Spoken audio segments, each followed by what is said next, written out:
தென்னாடுடைய சிவனே போற்றி, எந்நாட்டவர்க்கும் இறைவா போற்றி. நேயர்கள் எல்லாருக்கும் வணக்கம். இந்த வீடியோவில் விசுவாவசு வருடம் ஆனி மாதத்திற்கு உண்டான ராசி பலன்கள் அப்படிங்கிறது தான் நம்ம பார்க்க போகிறோம். இந்த மாதத்தை பொறுத்த வரைக்கும் கிரகங்களோட மாற்றம் அப்படிங்கிறது குறைவாக இருந்தாலும் கூட நிறைய கூட்டணிகள் அப்படிங்கிறது இருக்கு. இது கிட்டத்தட்ட கிரகங்கள் ஆடக்கூடிய ஒரு பொம்மலாட்டம் அப்படிங்கிற மாதிரி தான். அதாவது கிரகங்களோட ராஜா சூரியன் இந்த மாசம் முழுக்க மிதன ராசியில குரு பகவானோட சேர்ந்து குருராஜ யோகம் அப்படிங்கிற ஒரு அற்புதமான யோகத்தை கொடுக்கிறாரு. அது மாதிரி செவ்வாய் சிம்ம ராசியில கேதுவோட இணைஞ்சிருக்காரு. அது மட்டும் இல்லாம மீனராசியில இருக்கக்கூடிய சனியை பார்க்கிறார். இது பகை கிரகங்கள் பார்த்துக்கிறது அப்படிங்கறத அர்த்தம். இது உங்களோட ராசிக்கு என்ன விளைவு அப்படிங்கறத கொடுக்க போகுது. அதோட புதன் மிதன ராசியில இருக்கார், 8ஆம் தேதி கடகராசிக்கு போறார். சுக்கிரன் மேசராசியில இருக்கார், 15ஆம் தேதி ரிஷபராசிக்கு போய் ஆட்சி பெற்று உட்கார போறார். குரு பகவான் மிதன ராசியிலையும் சனி பகவான் மீன ராசியிலையும் இருக்காங்க. ராகு கும்பராசியில இருக்கார். அதாவது சிம்மத்துல இருக்கிற செவ்வாய் 7ஆம் பார்வையா கும்பத்துல இருக்கிற ராகுவையும் பார்க்கிறார். கேது சிம்மத்துல செவ்வாயோட கூடி இருக்கு. அதாவது ஒரு சர்ப்ப கிரகம் கேது செவ்வாயோட கூடி இருக்கு, இன்னொரு சர்ப்ப கிரகம் ராகுவ செவ்வாய் பாக்குது. இந்த பார்வை, இந்த ஆட்சி, இந்த பரிவர்த்தனை, இது எல்லாம் சேர்ந்து உங்களுக்கு என்னென்ன பலன்களை கொடுக்க போகுது அப்படிங்கறத பார்ப்போம். நீங்க நினைச்சதெல்லாம் நடக்கணும் அப்படின்னு சொல்லிட்டு நவ கிரகங்களையும் பிரார்த்தனை பண்ணிக்கிட்டு வீடியோக்குள்ள போவோம். சிம்மராசி நேயர்களே, உங்களுக்கு இந்த ஆனி மாசம் எப்படி இருக்கு அப்படின்னு பாத்தீங்கன்னா ரொம்ப சிறப்பான ஒரு மாசம் அப்படின்னு சொல்லலாம். என்ன காரணம் அப்படின்னா சனி பகவான் உங்களோட ராசிக்கு அஷ்டமஸ்தானத்துல இருக்காரு. அடி மேல அடி விழுவணும். அஷ்டமம் அப்படின்னா சாதாரண விஷயம் கிடையாது, கொஞ்சம் நஞ்ச அடி இல்லை, முறையான அடி விழுவும். அதாவது ஏழரை சனி காலகட்டத்தில் சனி பகவான் 7.5 வருஷம் கொடுக்கக்கூடிய கஷ்டம், அதாவது விரய சனி, ஜென்ம சனி, பாத சனின்னு கொடுக்கக்கூடிய கஷ்டத்தை 2.5 வருஷத்துலயே அஷ்டம சனியில கொடுத்துருவாரு. அதனால இந்த மாசம் நல்லா இருக்குன்னு சொன்னாலும் உங்களால நம்ப முடியாது. ஏன் பாடு போட்டுக்கிட்டு இருக்கேன், நீங்க வேற நல்லா இருக்குன்னு உருட்டிட்டு கிடக்குறீங்க அப்படிங்கிற மாதிரி தான் உங்களுக்கு தோணும். போதாத உத்தத்துக்கு ஜென்மக்கேது களத்துற ராகு ஒன்னும் சுத்தப்படல. கூட்டு தொழில் கெட்டு போச்சுங்கிறாங்க, கூட உள்ளவன் எல்லாம் துரோகியா மாறுறான், பெரிய பிரச்சனை. வீட்லயும் ஒரு பேச்சுக்கு சொல்லுக்கு மதிப்பு மற்றும் மரியாதை எதுவும் கிடையாது, ஓடிக்கிட்டு இருக்கு பொழப்பு அப்படிங்கிற மாதிரி தான் இருக்கு. நீங்க வேற இந்த மாசம் ரொம்ப சூப்பரா இருக்கும்னு சொல்றீங்களே ஜோசியரை, எப்படி அப்படின்னு நீங்க கேட்கலாம். அதாவது அந்த கடவுள் ஒரு கதவை அடைச்சிட்டாரு, இன்னொரு கதவை திறப்பாரு அப்படிம்பாங்க. உங்களை பொறுத்த வரைக்கும் கேது கதவை அடைச்சாச்சு, ராகு கதவை அடைச்சாச்சு, சனி கதவை அடைச்சாச்சு. ஆனா குரு அப்படிங்கிற ஒரு கதவு உங்களுக்காக திறந்தே இருக்கு. அதாவது குரு பகவான் உங்களோட ராசிக்கு லாபஸ்தானத்துல இருக்கார், 11ஆவது வீட்டுல இருக்கார். மிக அற்புதமான ஒரு இடம் அப்படின்னு தான் இதை நாம சொல்லணும். அதோட உங்களோட ராசிக்கு 3, 5, 7 இந்த இடத்துலலாம் குரு பார்வை அப்படிங்கிறது விழுவுது. இந்த ஆனி மாசத்தை பொறுத்த வரைக்கும் குரு பகவானோட சேர்ந்து இருக்கிறது யாருன்னு பாத்தீங்கன்னா உங்களோட ராசிநாதன் சூரியன். அப்ப குருராஜ யோகம் அப்படிங்கிற ஒரு அற்புதமான யோகத்தை கொடுக்கிறார். அப்படிங்கறதால இந்த பல பிரச்சனைகள் அப்படிங்கிறது திடீர்னு மறைஞ்சு போகும், காணா போயிடும். அஷ்டம சனியால எவ்வளவு கஷ்டப்பட்டு இருப்பீங்கன்னு நான் ஒன்னொன்னா சொன்னோம்னா அது சொந்த கதை சோகதையை திரும்ப திரும்ப ஞாபகப்படுத்துற மாதிரி ஆயிடும். அதனால அதை பத்தி நம்ம பெருசா பேசாம அத்தனை கஷ்டமும் மறையக்கூடிய மாசம் அப்படிங்கிறத நம்ம திட்டம் போட்டு எதையும் செய்யலாம் அப்படிங்கிற ஒரு மாசத்தையும் இந்த மாசமா இருக்கும். அது மாதிரி திடீர் முன்னேற்றம் அப்படிங்கிறது நிறைய இருக்கும். அது மாதிரி உடல் நலத்துல இருந்த பிரச்சனைகள் அப்படிங்கிறது நீங்கும். குறிப்பா பாத்தீங்கன்னா அஜீரண கோளாறுகள் பிரச்சனை அப்படிங்கிறது இருந்திருக்கும். நிறைய பேருக்கு இந்த பிரச்சனை அப்படிங்கிறது இருக்கும். சாப்பிட்ட சாப்பாடு சரிக்கல, ஒரு கல்யாணம் காட்சி நல்லது கெட்டதுக்கு போனோம்னா கூட எல்லாரும் நவசவையா திம்பாங்க. நம்மளால இது வயிற்று ஒத்துக்காது, இது ஒத்துக்காது அப்படின்னு ஒவ்வொன்றா கணக்கு போட்டு பார்த்துட்டு ஒதுக்கி வச்சுட்டு கொஞ்சோண்டு ரசஞ்சோத்தை போட்டு தின்னுட்டு ஏஞ்சி வந்துட வேண்டியதுதான்.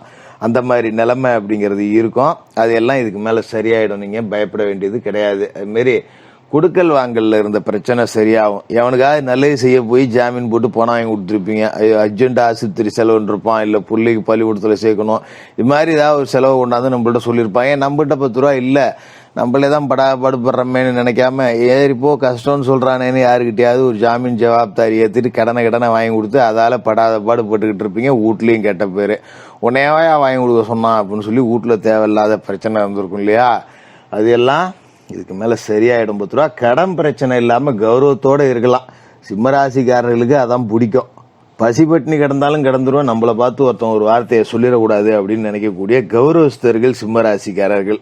அந்த அளவுக்கு உங்களோட கௌரவத்துக்கு பங்கம் வராம கொடுத்த வாக்கை காப்பாற்றி வாங்கின கடனை அடைச்சி ஜாமீன் போட்ட காசை விட்டெறிஞ்சிட்டு ஒரு கௌரவத்தோட வாழ போறீங்க அப்படின்னு இந்த மாசத்தை சொல்லலாம். அதுமாரி உங்களோட ராசிக்கு லாப வீட்டில் புதாதித்ய யோகத்தோட புதன் இருக்காரு இல்லையா, அவர் 8ஆம் தேதி கடக ராசிக்கு வந்துடும். அப்ப லாபாதிபதி விரயத்துக்கு வராரு அப்படிங்கிறப்ப வரவுக்கு தக்கன செலவு அப்படிங்கிறதும் இருக்கும். திடீர்னு செலவுலாம் வரும். ஒரு 10 ரூபாயை கொண்டு நம்மளால பீரோல வைக்க முடியாது. அப்பா அதிசயண்டா அந்த வாட்டி மாசம் முடிவுல 10 ரூபா இருக்குடா நம்மள்ட்ட அப்படின்னு கொண்டு பீரோல வச்சோம்னா அதுக்குண்டான செலவு அப்படிங்கிறது வரும். சேர்த்து வைக்க முடியாது. இருக்கிற காசை 10 ரூபா கடை வாங்காம வாழ்க்கையை நடந்தா போதும் அப்படிங்கிற நிலைமைக்கு வந்துருவீங்க. குடும்ப செலவு அப்படிங்கிறது கொஞ்சம் கூடுதலா இருக்கும். எதையுமே திட்டம் போட்டு நம்ம செய்யும் போது அது ஒரு பக்கம் இழுத்துட்டு போவோம். நம்ம இழுக்கிற பக்கத்துக்கு வாழ்க்கை வராது, அது போற பக்கம் தான் நாம இழுத்துட்டு போற மாதிரி இருக்கும் அப்படிங்கிற நிலைமை தான் இந்த காலகட்டத்துல. கண்ணாப்புனான்னு செலவு வரும் அப்படிங்கறதால கை பணத்தை கொஞ்சம் எண்ணி தான் செலவு பண்ணணும். இருக்கும்போது ஆடிவிட்டு அப்படியே பெரிய தௌலஸ் மாதிரி சிம்மராசிக்காரங்க 10 ரூபா வச்சிருக்கிறது யாராவது கேட்டா இந்தாப்பா வாப்பா வச்சுக்கப்பா அப்படின்னு தர்ம தானம் பண்ண வேண்டியது. நமக்கு கீழே கிடக்கும் போது ஒரு ரூபாய் 10 ரூபா கொடுக்கறதுக்கு நாதி இருக்காது. அதனால கொஞ்சம் காசு பண விஷயத்துல கரெக்டா இருங்க. இது மாதிரி வியாபாரத்துல போட்டிகள் நிறைய இருக்கும். கூட்டு தொழில கூட்டாளிகள்கிட்ட அனுசரணை அப்படிங்கிறது குறையும். அதனால ரொம்ப கவனமா இருக்கணும். நம்ம ஒரு கடை வச்சிருப்போம், ஒருத்தவங்க கொண்டாந்து பிளாட்பாரத்தில் ஒரு கடை போடுவான். ஏன்டா நான் அட்வான்ஸ் கொடுத்து வாடகை கொடுத்து கரண்ட் பில்லு கொடுத்து கூலி ஆள் வச்சு நான் கடை நடத்திக்கிட்டு இருக்கேன், ஒருத்தன் ஒன்றும் இல்லாமல் வந்து பாதி வேலைக்கு பொருள் வித்துட்டு போறானேங்கிற மாதிரி நமக்கு ஒரு ஆத்திரம் அப்படிங்கிறது வரதான் செய்யும். அதோட ராசிக்கு 9வது வீட்டுல சுக்கிர பகவான் இருக்கார். சுக்கிரன் எங்க 9ஆம் வீட்டுல அற்புதமான இடத்துல போய் சுக்கிரன் இருக்கார். மேச ராசியில சுக்கிரன் 15 தேதி வரைக்கும் இருக்கார். 5ஆம் தேதிக்கு மேல அவரு லாபஸ்தானம் இது தொழில் ஸ்தானத்துக்கு வராரு. 3க்கும் 10க்கும் அதிபதியான அவரு 9வது வீட்டுல இருக்கும்போது நிறைய பேருக்கு இந்த வீடு பராமரிப்பு வேலைகள் நடக்கும். வாடகை வீட்டுல இருந்தீங்க போனீங்க வந்தீங்கன்னா இப்ப வேற வீட்டுக்கு மாறுற மாதிரி வரும். ஒரு வசதி பத்துல ரொம்ப நாளா வேற இடம் பார்த்துட்டு இருக்கேன் ஒன்னும் அமையலைங்கிறவங்களாம் இப்ப இந்த காலகட்டத்தை பயன்படுத்தி வாடகை வீடு மாறலாம். அப்படி இல்லாட்டி அது அமையும். ஏன்னா இப்ப திடீர்னு ஒரு இடத்துல வாடகைக்கு இருப்பீங்க, வீட்டு ஓனர் வந்து எப்பா எனக்கு வீடு தேவைப்படுதுப்பா நீங்க வேற இடம் பார்த்துக்கப்பா அம்மா. அப்ப நம்ம கொஞ்சம் இந்த மாதிரி மாற்றங்களை வர வச்சுக்கிறது அப்படிங்கிறது தான் நல்லது. மாதிரி சொந்த வீட்டுல இருக்கிறவங்க மராமத்து பணிகள் அப்படிங்கறத இந்த காலகட்டத்தில் செய்வீங்க. ஒரு வண்ணம் பூசுறேன், ஒரு ஓட்ட செல் அடைக்கிறேன், ஏதோ சில்லற வேலை செய்யறேன் அப்படிங்கிற மாதிரி வீடு வேலைங்கிறது நடக்கும். 5ஆம் தேதிக்கு மேல சுக்கிரன் 10வது வீட்டுக்கு வந்துடுவார். ஆட்சி பெற்று 10ல உட்கார்றாருங்கிறப்ப தொழில் நல்லா இருக்கும். நிறைய பேர் வெளிநாடு போகக்கூடிய வாய்ப்புலாம் கிடைக்கும். ரொம்ப நாளா சிங்கப்பூர் போகணும், மலேசியா போகணும், துபாய் போகணும்னு இருந்தேன், அதுக்கான வாய்ப்பு இல்லை அப்படிங்கிறவங்களுக்கெல்லாம் இந்த காலகட்டம் அதுக்கான வாய்ப்பு அப்படிங்கறத அமைச்சு கொடுக்கும். அதோட வண்டி வாகனம் வாங்கலாம். ஒரு பழைய வண்டியை வச்சு ஓட்டிட்டு இருக்கேன், இதை மாத்துறதுக்கு ஒரு நல்ல நேரம் வரமாட்டேங்குதேன்னு நினைச்சவங்களுக்கு புது வண்டி வாகனம் வாங்கக்கூடிய யோகம் அப்படிங்கிறது இருக்கும். கொஞ்சம் மாற்று பாலினத்தவர்கள்ட்ட பழகும் போது கொஞ்சம் கவனமா பழகணும். ஏன்னா அஷ்டம சனி கொஞ்சம் வீரியம் எடுக்கும் போது பெண்களுக்கு ஆண்களால பிரச்சனை, ஆண்களுக்கு பெண்களால பிரச்சனை. அதனால ஆபீஸ்ல வேலை செய்யற இடத்துல கூட பழகக்கூடிய இல்ல கூட வேலை செய்யக்கூடிய மாற்று பாலினத்தவற்றை நக்கல் நெய்யாண்டி பேச்சுகள் வேண்டாம். ஏன்னா அஷ்டம சனியை வந்து சிம்மத்தில் இருக்கிற செவ்வாய் பாக்குறாரு. தேவையில்லாத சிக்கல்ல கொண்டு விட்டுருவாங்க நம்மள. அதனால கூடுமான வரைக்கும் மாற்று பாலினத்தவர்கள்ட்ட ரொம்ப ரொம்ப கவனமா இருக்கணும். குறிப்பா மாணவர்கள், படிக்கக்கூடிய மாணவர்கள் பெண் பிள்ளைகள்கிட்ட பழகும் போதோ இல்ல பெண் மாணவிகள் ஆண் பிள்ளைகள்கிட்ட பழகும் போதோ ரொம்ப எச்சரிக்கையா இருக்கணும். தேவையில்லாத அவப்பெயர், இழிசொல், பழி சொல்லுக்கு ஆளாக வேண்டாம். நம்ம விளையாட்டுக்கு ஒரு வார்த்தையை சொல்ல போய் அதை தப்பா புரிஞ்சுக்கிட்டு தேவையில்லாத பிரச்சனைகள் அப்படிங்கிறது வருங்கிறதால இந்த விஷயத்துல மட்டும் கவனமா இருங்க. சனிக்கிழமையில சனி பகவானுக்கு எள்ளு விளக்கு போடுங்க. உங்களால முடிஞ்ச உதவிகளை மாற்றுத்திறனாளிகளுக்கு செய்யுங்க. இந்த மாசம் வந்து அஷ்டம சனியோட தாக்கம் குறைஞ்சி பல நன்மைகள் நல்லபடியா நடக்கக்கூடிய மாசமா இருக்கும். சிம்மராசிக்காரர்களுக்கு வாழ்த்துக்கள்.